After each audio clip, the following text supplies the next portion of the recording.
Assalamualaikum warahmatullahi wabarakatuh. Nama saya Fatia Ulfa, NPM 1915210012. Di sini saya akan menjelaskan mini riset metode Path Analysis yang berjudul Analisis Pengaruh Kurs dan Suku Bunga terhadap Inflasi melalui Investasi sebagai Variabel Intervening.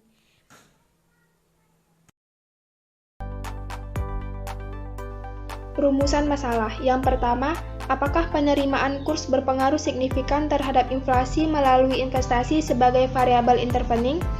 Yang kedua, apakah suku bunga berpengaruh signifikan terhadap inflasi melalui investasi sebagai variabel intervening? Selanjutnya ada tujuan penelitian. Yang pertama, menganalisis pengaruh kurs terhadap inflasi melalui investasi sebagai variabel intervening. Yang kedua, menganalisis pengaruh suku bunga terhadap inflasi melalui investasi sebagai variabel intervening. Selanjutnya ada kerangka konseptual, di mana X1-nya kurs, X2-nya suku bunga, Y1-nya investasi, dan Y2-nya inflasi. Di sini sebagai variabel interveningnya yaitu investasi. Selanjutnya ada hipotesis. Yang pertama, kurs berpengaruh signifikan terhadap inflasi melalui investasi sebagai variabel intervening.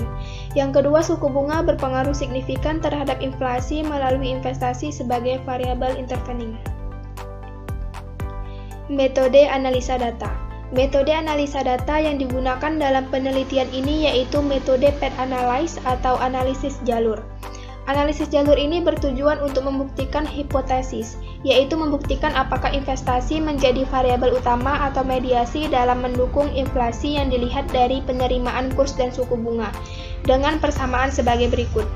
Pada persamaan pertama, Y1 fungsi dari PY1X1 ditambah PY1X2 ditambah standar error, dan pada persamaan kedua, Y1 fungsi dari PY2X1 ditambah PY2X2 ditambah PY2Y1 ditambah standar error. Dan pada persamaan aplikasinya, persamaan 1, Y2 fungsi dari PY2X1 ditambah PY2Y1 ditambah E, persamaan 2, Y2 fungsi dari PY2X2 ditambah PY2Y1 ditambah E, persamaan 3, Y1 fungsi dari PY1X1 ditambah E, dan pada persamaan 4, Y1 fungsi dari PY1X2 ditambah E. Di mana Y1-nya investasi, Y2-nya inflasi, X1-nya kurs, dan X2-nya suku bunga. Di sini dapat kita lihat data variabelnya. Di sini menggunakan jangka waktu 15 tahun terakhir. Dan selanjutnya kita ke ini merupakan data persamaan 1 dan data persamaan 2. Dan selanjutnya data persamaan 3 dan data persamaan 4. Hasil analisis Path Analysis. Path Analysis atau analisis jalur terbagi ke dalam analisis pengaruh langsung dan analisis pengaruh tidak langsung. Jika pengaruh langsung lebih besar dibandingkan dengan pengaruh tidak langsung, maka variabel intervening kurang berperan dan sebaliknya. Dan ini merupakan hasil persamaan 1 di mana Y2 fungsi dari PY2X1 ditambah PY2Y1 ditambah E. Di sini model summary-nya nilai R-square-nya 0,202 dan pada koefisien standar koefisien beta pada variabel kurs bernilai min 0,291 dan pada variabel investasi bernilai min 0,468.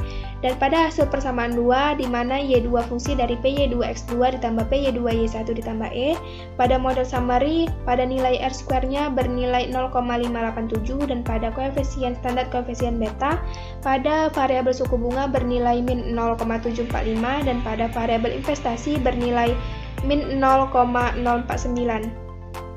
Pada hasil persamaan 3 dan hasil persamaan 4, pada hasil persamaan 3 di mana Y1 fungsi dari PY1X1 ditambah E, pada model summary nilai R-square-nya 0,141 dan pada koefisien standar koefisien beta pada variabel kurs bernilai min 0,375.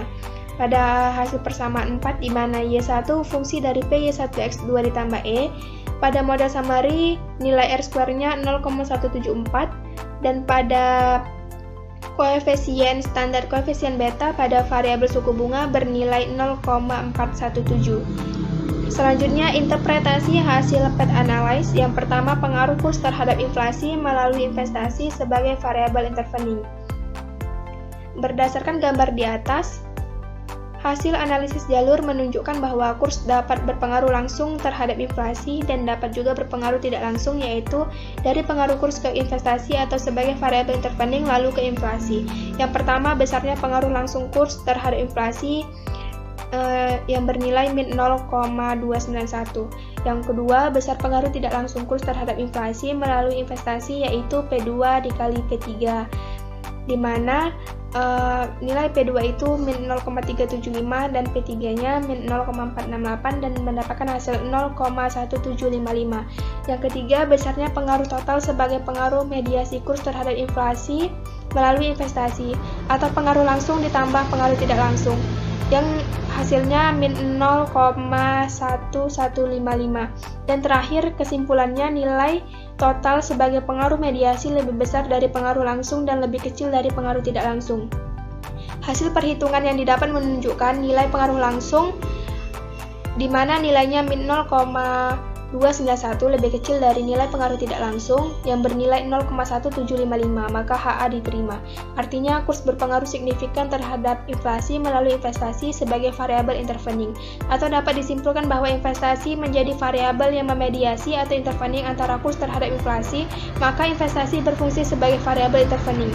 Selanjutnya, pengaruh suku bunga terhadap inflasi melalui investasi sebagai variabel intervening. Berdasarkan gambar di atas, hasil analisis jalur menunjukkan bahwa suku bunga dapat berpengaruh langsung terhadap inflasi dan dapat juga berpengaruh tidak langsung, yaitu dari pengaruh suku bunga ke investasi, lalu ke inflasi. Yang pertama, besarnya pengaruh langsung suku bunga terhadap inflasi bernilai min 0,745. Yang kedua, besar pengaruh tidak langsung suku bunga terhadap inflasi melalui investasi, yaitu 0,417 dikali min 0,049 yang hasilnya min 0,0204. Yang ketiga, besarnya pengaruh total sebagai pengaruh mediasi suku bunga terhadap inflasi melalui investasi atau pengaruh langsung ditambah pengaruh tidak langsung yang bernilai min 0,7654. Terakhir, kesimpulan nilai total sebagai pengaruh mediasi lebih kecil dari nilai pengaruh langsung dan pengaruh tidak langsung. Hasil perhitungan didapat menunjukkan nilai pengaruh langsung yang bernilai min 0,745 lebih kecil dari nilai pengaruh tidak langsung yang bernilai min 0,0204, maka HA diterima. Artinya, suku bunga berpengaruh signifikan terhadap inflasi melalui investasi sebagai variabel intervening, atau dapat disimpulkan bahwa investasi menjadi variabel yang memediasi atau intervening antara suku bunga terhadap inflasi, maka investasi berfungsi sebagai variabel intervening. Sekian presentasi dari saya, kurang dan lebihnya saya memohon maaf. Wabillahi taufiq wal hidayah. Assalamualaikum warahmatullahi wabarakatuh.